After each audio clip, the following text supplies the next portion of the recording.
Tonight's story is one of the most infamous and heartbreaking crimes in Texas history. It's a case that terrified a city, shattered 4 families, and sparked decades of controversy, false confessions, and unanswered questions. For more than 30 years, it sat in that uneasy place between unsolved and unresolved. A crime everyone remembered, but no one could fully explain. This is the story of the 1991 Austin Yogurt Shop murders.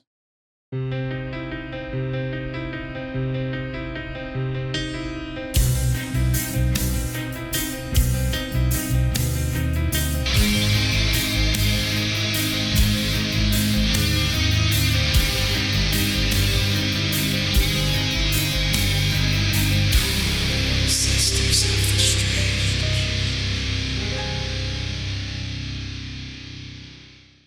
$30. Wow. Yeah, just recently. I don't think I've heard of this. Really? Don't think so. This is a very popular one. My nose isn't stuck in a lot of murder stuff. That's true. You know, like I'm not in a lot of like Facebook groups for murder. All Fair. the ghost stuff. Fair. 100%. And then I'm scrolling through my Facebook at nighttime and it's pictures of ghosts and scary things. And I'm like, oh. Sweet dreams. Sweet dreams.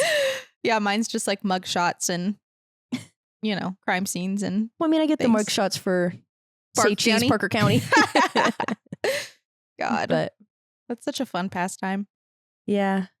Yeah, I do enjoy doing a little bit of scrolling. Yeah. Learn a lot of interesting names, honestly. Correct. Lots of interesting names. I always like to look through the comments too. It's always funny. My mom the other day sent me a thing from work. And she does onboarding and stuff like that. And she works at a big company. And so she sent me this list and she was like, look at name number 9. I don't even remember what name number 9 was, but right above it, the girl's name was Rose Gardner. Oh. And I was like, but what about name number 8? Because unless she just got married, if that's her maiden name, I'm like, her parents were on to some of that, that Colleen Hoover. Her middle name is Bloom and her first name's about a flower, Yeah. And then she owns a flower shop. But That's so funny. Honestly, cool name. honestly, really it is. Genuinely. Like that's Super actually pretty cool. cool. She probably hates roses and flowers. Yeah. Oh, my sweet husband. He sent me 100 roses Saw for Valentine's Day. They immediately allergies. Oh. Immediately my nose were started they running. real? Yes. Oh. It smelled so strong, but they're so pretty. They were gorgeous. Yeah. You apparently can preserve them and keep them for a really Yeah. long time. You should. Got to figure it out. I was like, I got to let them, they're not supposed to put them in sunlight though to preserve them. And I'm like, I need to let them air out outside of my I can't home. breathe. They just made my nose immediately start running, which I didn't tell him that because I didn't want to complain, but he listens. So he's going to hear it now. That's not complaining. I didn't want to come off as They were complaining because he sent gorgeous. 100 roses. He sent a little thing that was like a stuffed animal thing, and it was a penguin, and it said like a penguin's love, our love is forever, something like that. Because Aw. penguins are like Mate they mate for life. Oh my God, that's so cute. And then he got me a little music box that plays "I Can't Help Falling in Love with You" by Elvis Presley, but you have to do it itself. And I said, "This is really cool until it starts doing it in the middle of the night when I'm asleep." That's exactly what I said to him. Because it's it literally It sounds better like not. well, one of the Conjuring movies. That's Yeah. what he plays. Yeah, and it's a little music box like that. You can see the little tines Mhm. or whatever and everything. Got me that, a box of chocolates, and a foot massager. What a sweet angel. So I've just been sitting on my couch with my feet in a foot massager. I love that. I was Yeah. at work, so I got sent 6 crumble cookies. I saw that too. Because I didn't expect to get anything. So delicious. And Aaron had called me. I'd been gone all day. I went to Nash's basketball game, and then I went to Target No. after that. And I had not gone home. Why didn't you tell me that my headband was so far back? I didn't notice. But I had not been home.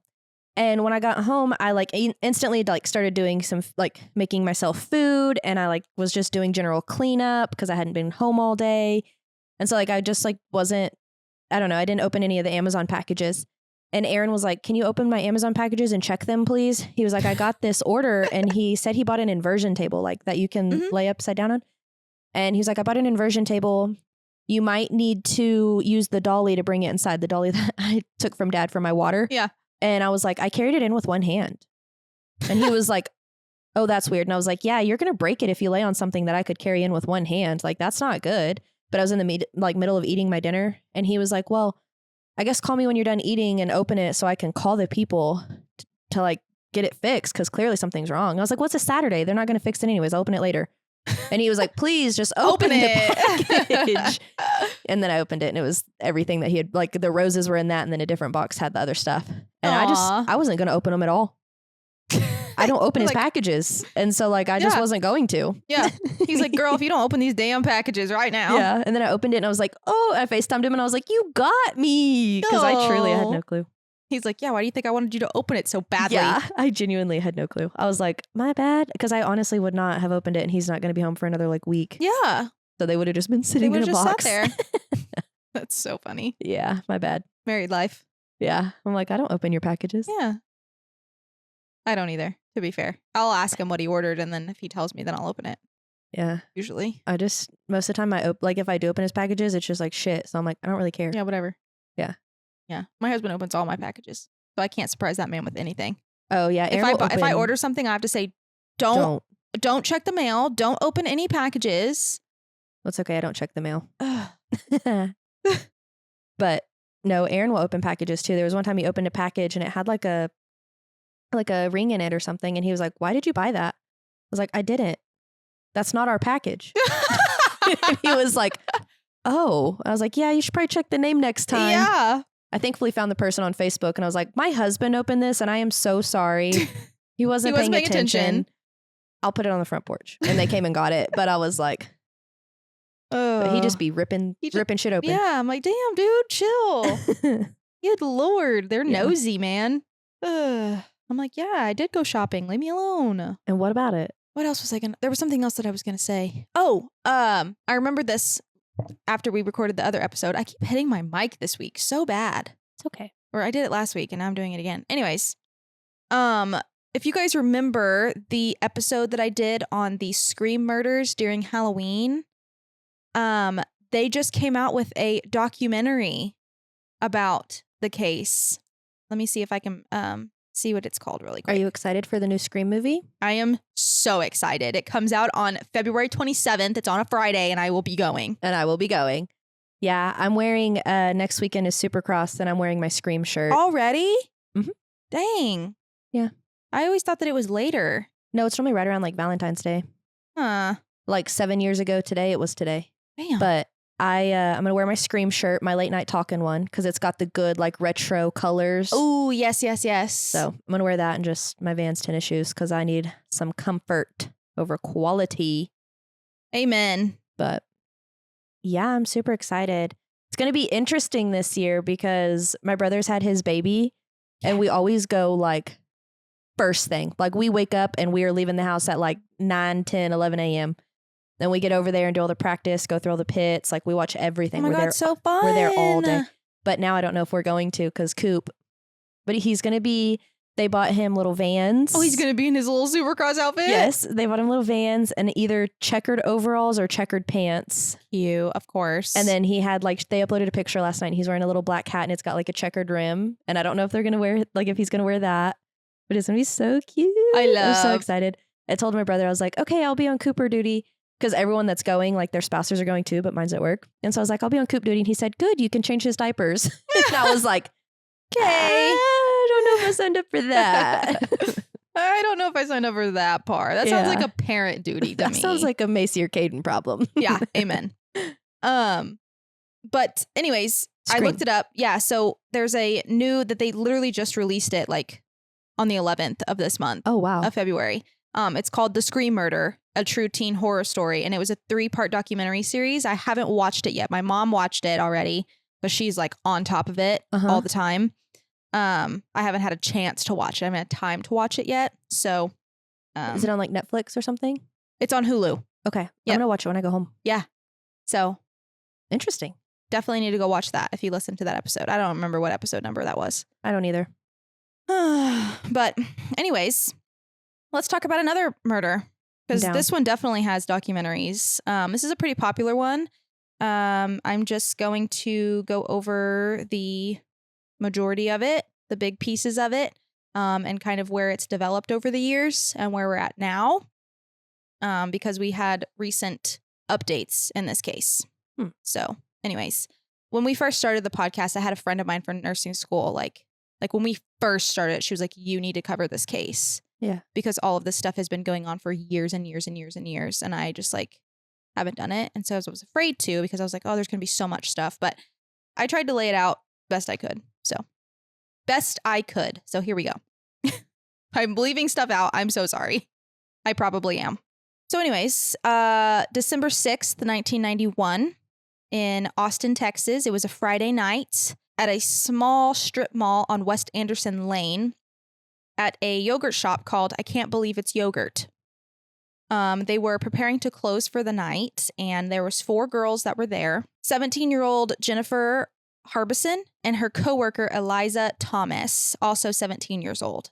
They were working the late shift. They were getting ready to close the shop down and go home for the night.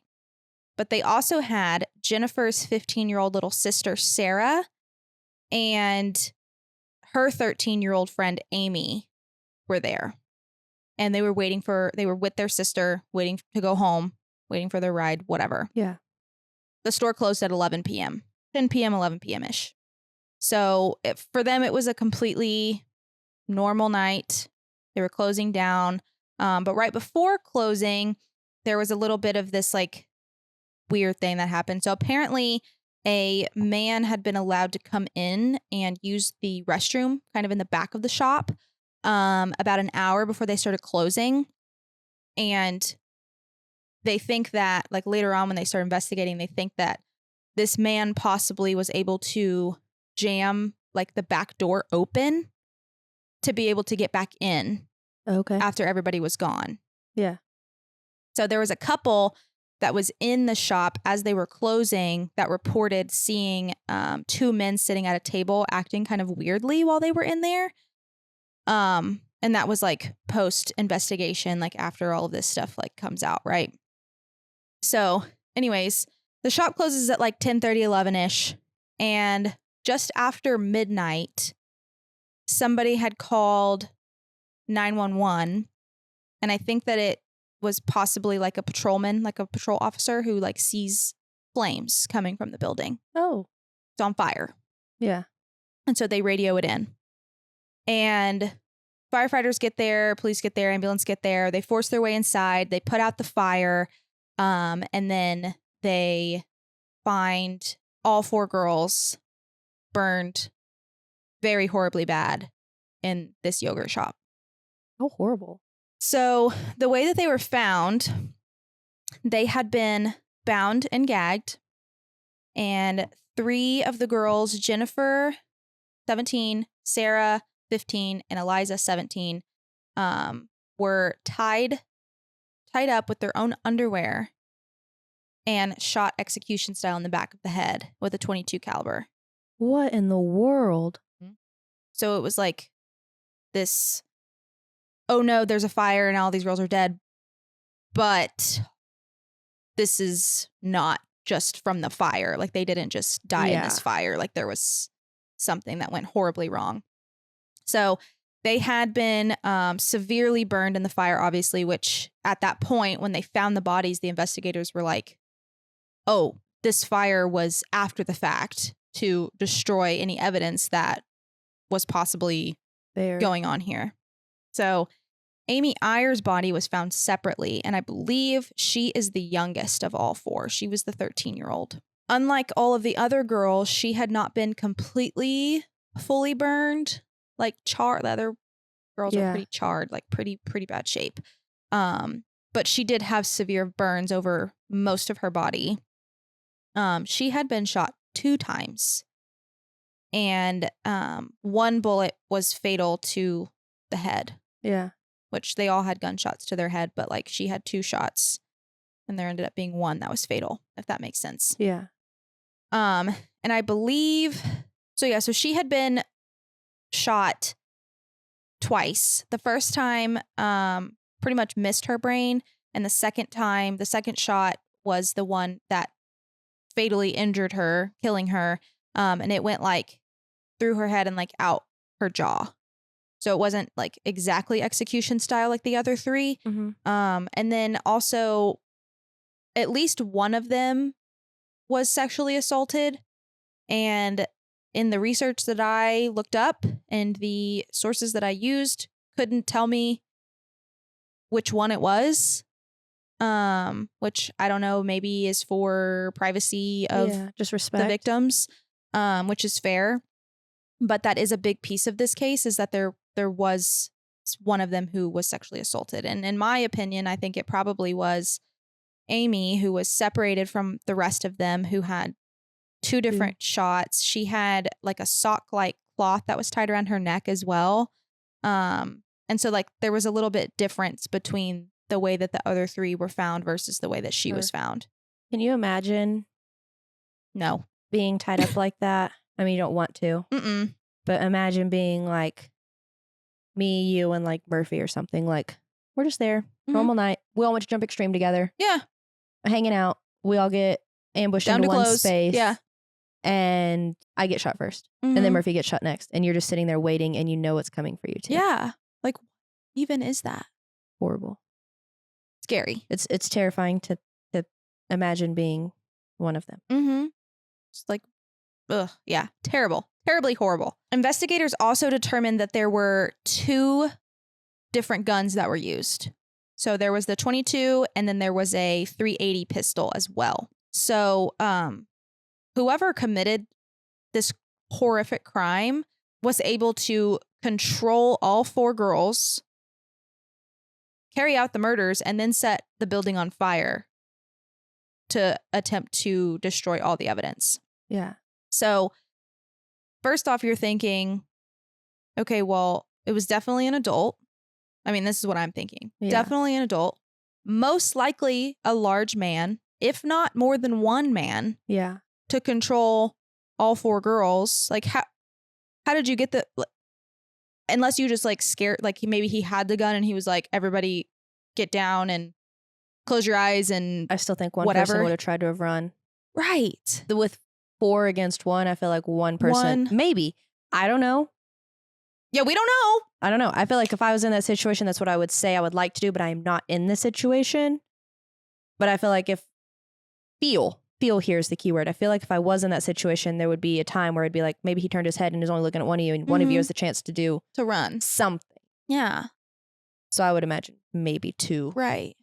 2 full-sized adults. Mm-hmm.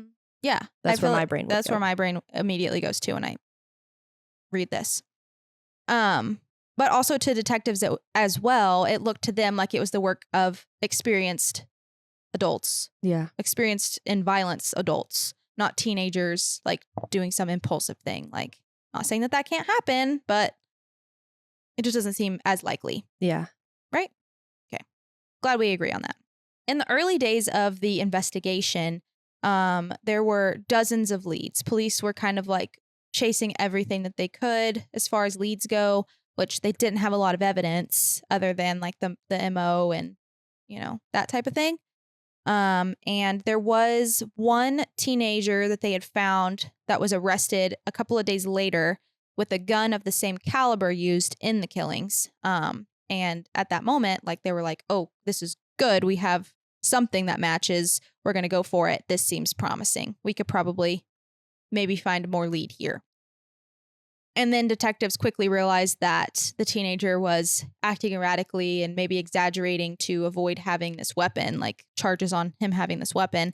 And he and his 3 friends were eliminated as suspects because they had pulled 4 of them in. Yeah. And they were just kind of like, okay, this doesn't match. To be fair, those both caliber weapons used, probably like 2 of the highest, most common caliber weapons. Right. Like that somebody's carrying around. To have. Mm-hmm. So I feel like that's like common handgun. Yeah.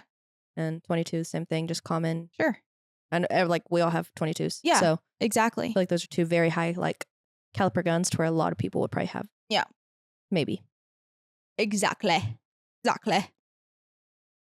So after those 4 are cleared, the investigation kind of stalls and years go by and there's not really anything going on. And then there is this new theory or this new lead that they get. And in the late 1990s, investigators find and start focusing on another group of 4 young men. And these men are named as Robert Springsteen, Michael Scott, Maurice Price, and Forrest Wellborn. And they all go under lengthy interrogations, hours and hours and hours. And they're like young guys. And after some time, I think 2 of them end up confessing to this murder.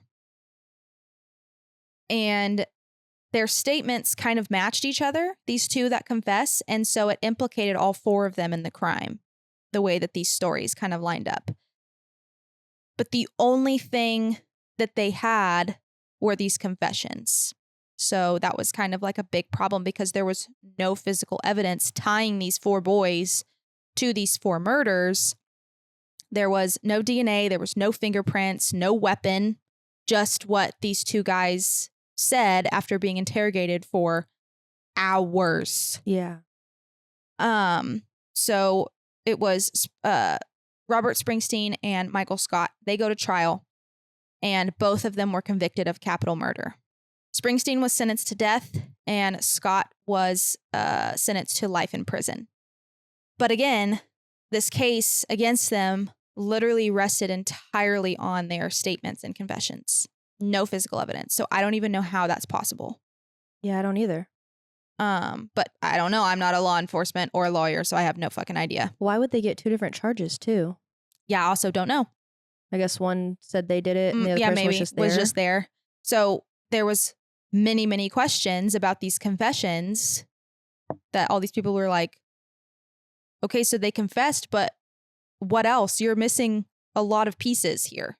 Yeah. You're missing a lot of pieces. And one troubling detail was the detective that was involved in some of these interrogations with these boys. So this detective had previously been accused of coercing confessions in another Texas case involving 2 men who were then later exonerated after spending more than a decade in prison. Oh my From goodness. a coerced confession. How miserable. Isn't that scary? Very. And not to say that maybe they're not bad people and maybe they did some bad things or maybe they didn't. But like, you hear about this kind of a lot. But maybe he even really thought that they did it too. Like maybe he didn't do it on purpose either. Like getting them to that point. Yeah. Maybe he truly believed it so much and then Very possible. he just got carried away with it. And I feel like that can like get really messy sometimes when you have these interrogations that go on for so long and you're trying so hard to get any kind of information that you can, that you accidentally start to take this avenue and then they start answering these questions. Yeah. And you're just like leading. Yeah. Yeah. But like on accident, accidentally Maybe. on accident. Like accidentally not like, how does that work? I don't know. No, neither. I feel like after a certain amount of time, there needs to be like okay, we're going to stop. We'll come back. You know? But that's one of the tactics. Is I know. like exhaustion. I know. So. And I feel like that's where a lot of like coercion things happen is because you're both tired. Yeah. The cop's probably tired. The suspect's definitely tired. I mean, I think I don't remember what case it is, but I think it's like they were like, they just get so tired that they're like, okay. Yeah. Right. Yes. Exactly. Exactly. And I just, I don't know. I feel like even when people do that, there needs to be more backing it. Yeah. And how do you get sentenced when you have no other evidence against you other than just that you saying you did it? I don't know. I've never been on a jury before either, so I don't know. I haven't either. I guess it just depends on how good the story is. I had a dream the other night that I missed jury duty and had a warrant out for my arrest. Not the jury duty. I did. I woke up and I was like, I still really want to be on a jury for a murder. I'm going to end up being on a jury for the parking ticket. Something not. I don't want to go to jury duty for that. It's going to be something boring. I want something fun. And then they're going to be like, oh, you're too empathetic. You can't be here. Mm-hmm. You're like, do you care about people? Yeah. You got to go. Does this little picture of this puppy dog make you cry? Yeah. 1000%. She's out. Get her out. She's too emotional. So anyway, yeah. So there's this detective that has already been in trouble once for coercing confessions out of another suspect before, or 2 suspects before. So now here we are again. two suspects who confess, but there's nothing else. So as the legal appeals go on, it starts to become clear that the prosecutors had relied heavily on statements from these co-defendants who were never cross-examined in court. Nice. So it's like that you literally have nothing. Yeah. But their word. So how did we get here? Anyways, in 2008, the Court of Criminal Appeals overturns the convictions. And in 2009, Springsteen and Scott are released from prison. Interesting. Crazy. Escaping death from Death prison. penalty. Yeah. And then you just get out. Cool. And then that's when he was on The Office. That's where Michael Scott begins his acting career. I'm sorry. Well, you said that and I was like, it's giving One Tree Hill. And I was like, no, that's The Office. What's the guy's name on One Tree Hill? It's the Scott brothers. Oh. So it's Lucas and Nathan. Oh. But it was just Scott. So I was like, it just I made me saw think Michael of- Scott and I was like, no way. That's crazy. Yeah. And another like big name like Springsteen. Weird. Yeah, I know. I was like, we're on a TV show Where right are now. we? This is not real. So later in 2009, all charges against them were dropped after DNA testing showed the genetic evidence found at the scene did not belong to any of those four boys. 2009. Because they get in trouble late 1990s, Yeah. late 1991. So it took a while. It wasn't just like they went to prison for a couple months and then 20 years in prison. they went for a while until they get this DNA after, let me see. Yeah, late 1990s. They Oh. find these guys. The two get arrested and then Like prison for like 10 years. just like hoping and praying. How do you sit quietly in court? I'd be like, I didn't do it. Right. But you said you did. Why are you lying? Who knows? So yeah, they find this evidence of DNA testing with genetic evidence and it doesn't belong to any of the four guys. So this case, this huge case that has been haunting everyone, they're like, yes, it's solved. We got it. We got these guys. They're in prison. We're right back to the beginning, right back to square one. But we have DNA now. So that's a plus. Getting somewhere. So over the years, more than 50 people confessed to the yogurt shop murders, including a serial killer on the day of his execution. This man's name was Kenneth McDuff. Sick. And he was kind of from that area, and he had a history of multiple murders involving teenagers, but was ruled out. And then he was executed on November 17th, 1998. But on his execution day, he's like, it was me. Yeah. I don't understand that. I don't understand that. Not Why people either. do that. Notoriety. It just makes no sense to me. No sense. So of these 50 likely-ish, 50-ish people who confessed to the yogurt shop murders, none of these confessions are credible. So the case is still open. The case remained open and just kind of lingered in Austin forever. But advances in forensic science offered some new hope to the Austin area. And in the early 2020s, investigators began using the investigative genetic genealogy that we've talked about before, which is the same technique that they used to solve the Golden State Killer case. And so finally there was like some movement in the case, like finally from 1991 to 2025. So crazy. Insane. So on February 5th, 2022, it was announced that this new advanced DNA technology was going to bring the investigators really close to solving this murder finally. And on August 3rd, 2022, the previous president, Joe Biden, signed into law the Homicide Victims Families Rights Act of 2021, which was motivated by the yogurt shop murders. This law is intended to help ensure that federal law enforcement reviews cold case files and applies these technologies and new standards to solve these cold case crimes. Yeah. And the law also states that a request can be made for a cold case review by federal agencies. Cool. So it's a pretty big deal. Yeah. Great idea. Wonderful.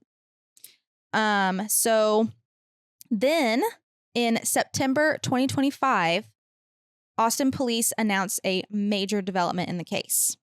So DNA evidence from one of the victims had been linked to a man named Robert Eugene Brashers, a known serial killer.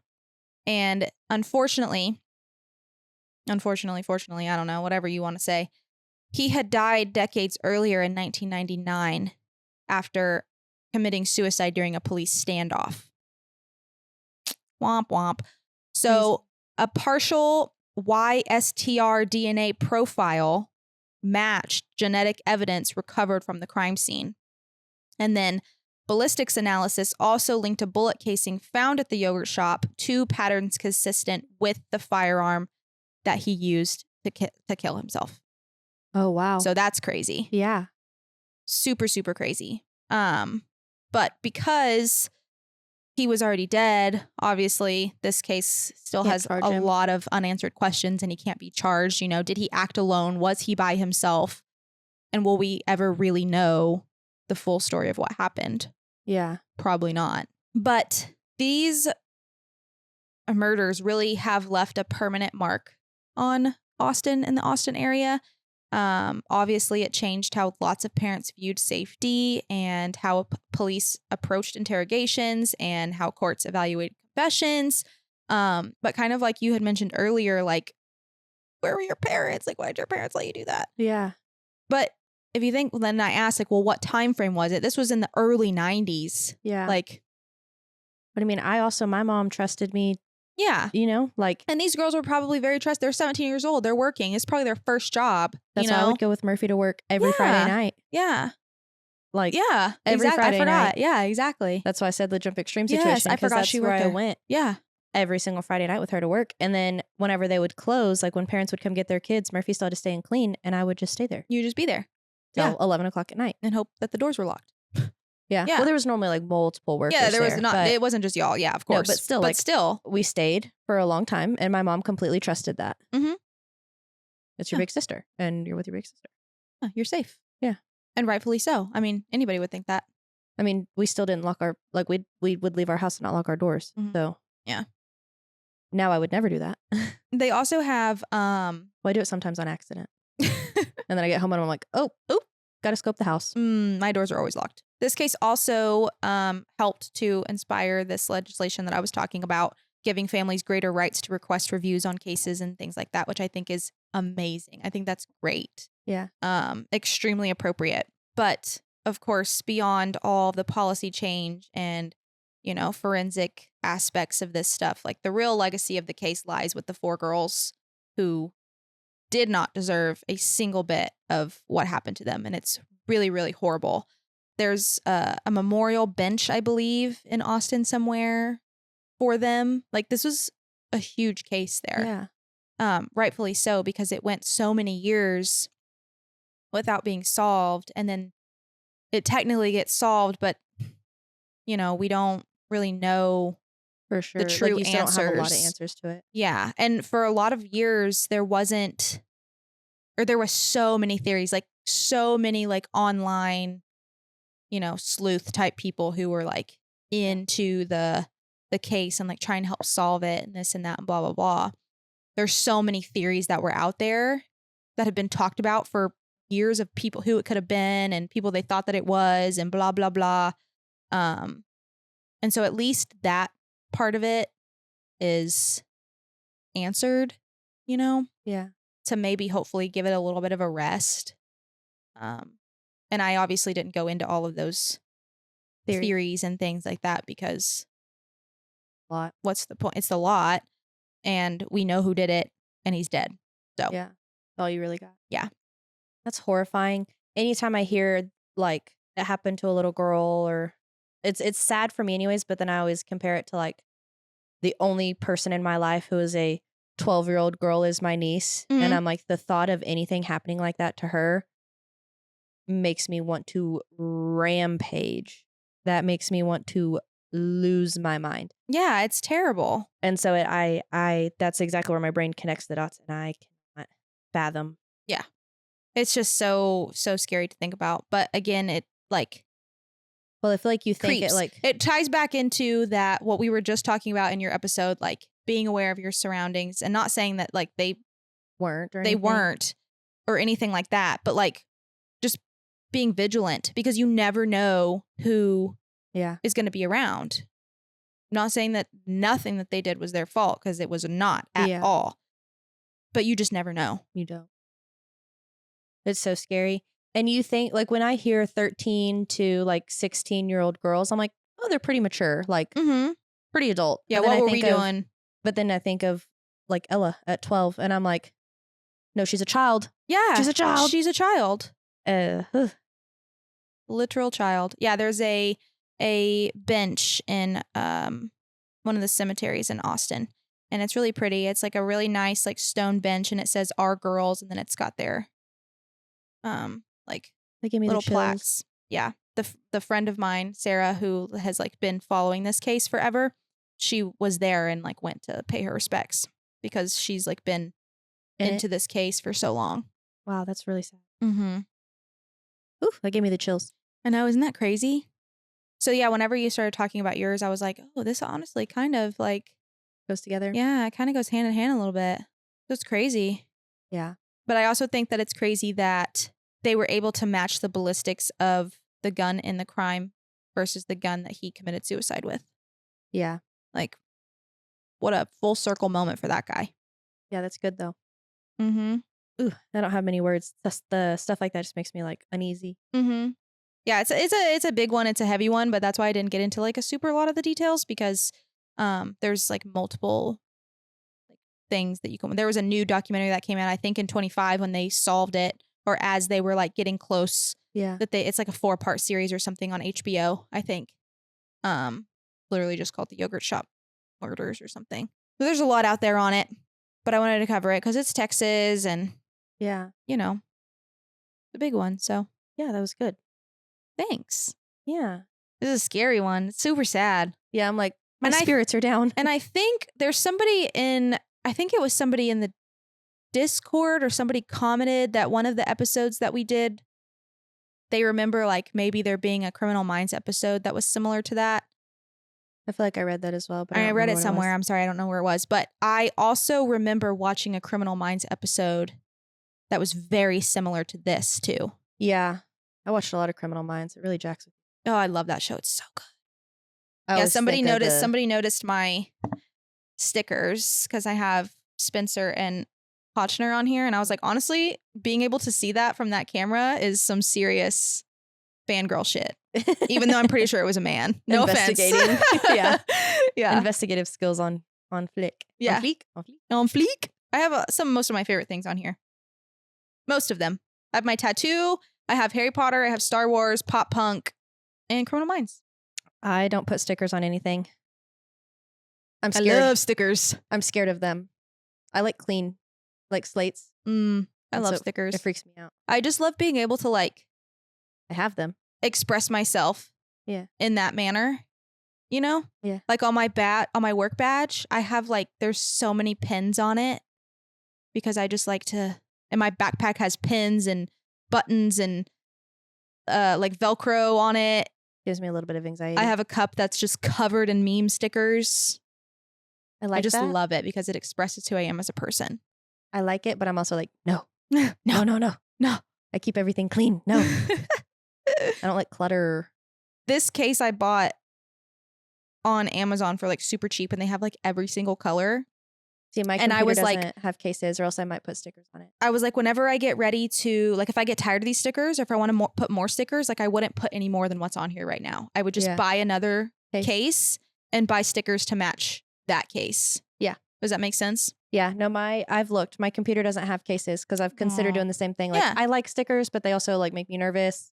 I don't have a single sticker. My iPad doesn't have any. My Kindle case doesn't have any. I don't put stickers on anything. Oh, I love stickers. I fucking love a good sticker, man. I like them. Still stuck to their sticker thing. Oh, God. I like to have them, but I don't like to use them. How about That's that? fair. That's fair. It just I have freaks me out. multiple water bottles, actually, that. But I'm also I'm also one of the people when I get a new phone, I get a completely new phone. Like the only thing I transfer over is Clean slate. contacts. Yeah. I don't can't do I don't that. follow pictures. I don't anything. Can't do it. So I'm just a weirdo. It's okay. I'm We just know. manic. It's Yeah, fine. fine. I don't even know what the right word for that is. I don't think Simple. manic. I don't know. Maybe. Manic's not the right word. Mm-mm. I don't know what the right word is. Me neither. but I just don't like it. I just don't like it. I think it's more of an organization thing. Like, yeah, everything has a home. And if it doesn't have a home, I get anxious. I make a home. And I throw it away.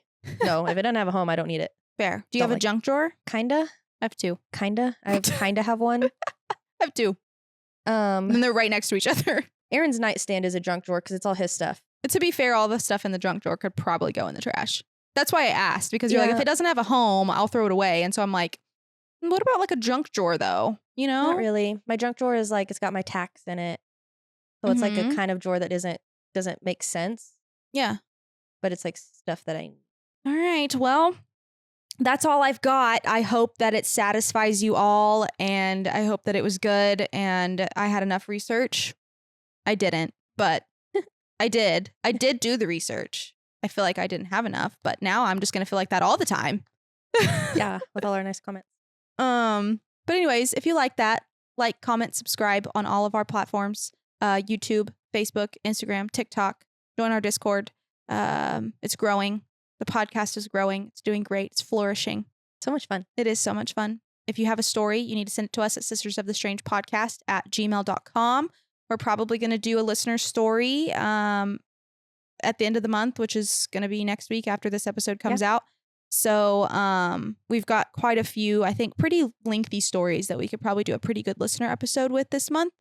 But we need to get some more so we can continue to do those, because I feel like people really like them. Yeah, we had someone ask, when do you do them? And I said, just as they come. When as they come. I know. And I asked in the Discord this week, I said, what should I cover this week, guys? And literally 2 people were like, oh, listener stories. I love listener stories. And I'm like, we just did one though. Yeah. So anyways, that's Figure all. it out. Send us your stories. Yep.